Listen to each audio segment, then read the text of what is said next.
Hi my dear students, ఈరోజు నేను completing square మెథడ్లో క్వాడ్రాటిక్ ఈక్వేషన్ సాల్వ్ చేయడం ప్రాబ్లమ్స్లో ఏవైనా డౌట్స్ ఉంటే అడగండి, ఎక్స్ప్లెయిన్ చేస్తాను. Okay, equation find the roots of the quadratic equation x² + 4x - 5 = 0 by the method of completing square method. Okay, completing square మెథడ్లో first equation quadratic equation రాద్దాం.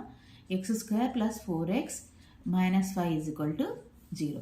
Completing square మెథడ్లో first -5ని right సైడ్కి transport చేయాలి, కాన్స్టెంట్ని right సైడ్కి transport చేయాలి.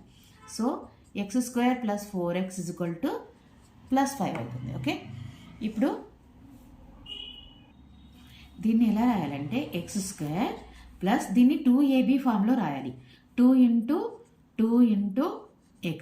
ఇక్కడ a అంటే x అనుకుందాం. ఇక్కడ 2ab 2 × ab అంటే 2 × 4ని 2 × 2 × x అని రాస్తున్నాను. ఇది 2ab ఫామ్లో ఉంది. అంటే ఇక్కడ మనకు ఇదేమో ఇక్కడ రాస్తాను. a = x అవుతుంది.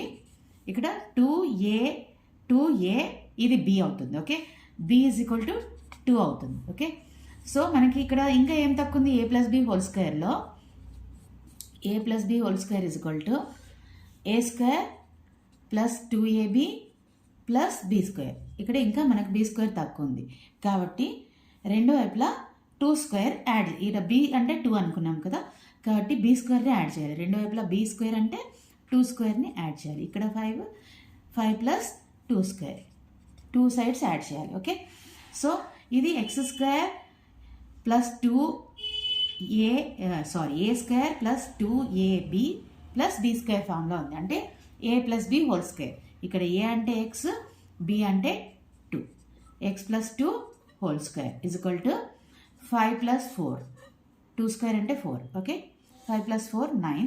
So x + 2 whole square = 9.